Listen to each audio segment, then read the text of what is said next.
Bank of Baroda में एक बड़ा फ्रॉड हुआ है लोन के नाम पर, जिसमें 48 लोगों के खिलाफ एफआईआर दर्ज हुआ है और इसमें जो धनराशि है जिसका फ्रॉड हुआ है वो लगभग 9 करोड़ की है।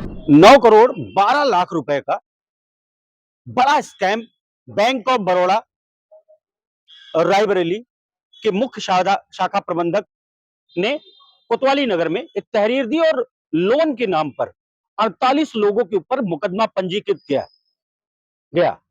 और इस मुकदमे में सीधे सीधे लिखा हुआ है कि लोन दिया गया और लोन के साथ साथ लोन के नाम पर स्कैम किया गया।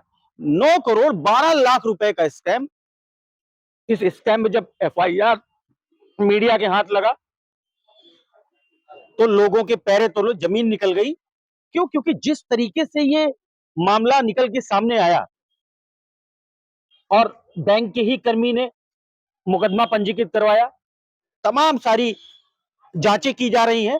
आज रायबरेली एसपी डॉक्टर यशबीर सिंह ने मीडिया से रूबरू होकर सीधे सीधे हिदायत दी है कि अगर इसमें बैंक का भी कोई कर्मी इन्वॉल्व है या शामिल है जिसने इतने बड़े फ्रॉड को अंजाम दिया है, एक भी ऐसे इंसान को बख्शा नहीं जाएगा जिसने इतना बड़ा काम किया है। और बैंक के ही मुख्य शाखा प्रबंधक के ने तहरीर दी, उसके तहरीर पर 48 लोगों के नाम मुकदमा पंजीकृत हुआ बैंक ऑफ बड़ौदा की शाखा में, मुख्य शाखा रायबरेली शहर कोतवाली नगर। 9 करोड़ 12 लाख रुपए का यह फ्रॉड सामने आया है।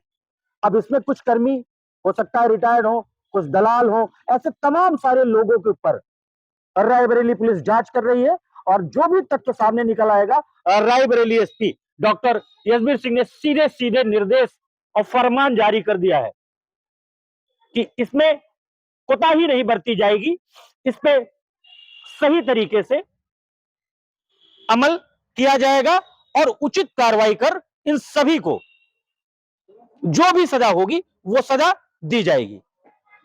एफआईआर कितने लोगों पर हुई है, कितनी लागत? देखिए, बैंक ऑफ बड़ौदा में एक बड़ा फ्रॉड हुआ है लोन के नाम पर, जिसमें फर्जी दस्तावेज लगाकर अपनी पहचान छुपाकर, ऐसा मुख्य शाखा प्रबंधक ने आरोप लगाया है। पुलिस को कंप्लेन दिया है कि कुछ लोगों ने अपनी पहचान छुपा के फर्जी तरीके से व्यक्तिगत लोन लिया है, जिसमें 48 लोगों के खिलाफ एफआईआर दर्ज हुआ है कोतवाली थाने में। और इसमें जो धनराशि है जिसका फ्रॉड हुआ है वो लगभग 9 करोड़ की है। इसकी जांच कराई जा रही है, इसमें मुकदमा पंजीकृत हो गया है, विवेचना की जा रही है। इसमें जो भी लोग इन्वॉल्व होंगे उनके विरुद्ध कार्रवाई की जाएगी। गंभीर सेक्शंस में इसमें जालसाजी में, जाली डॉक्यूमेंट्स का इस्तेमाल करने में, 420 चीटिंग में, तमाम धाराओं में मुकदमा इसमें पंजीकृत है।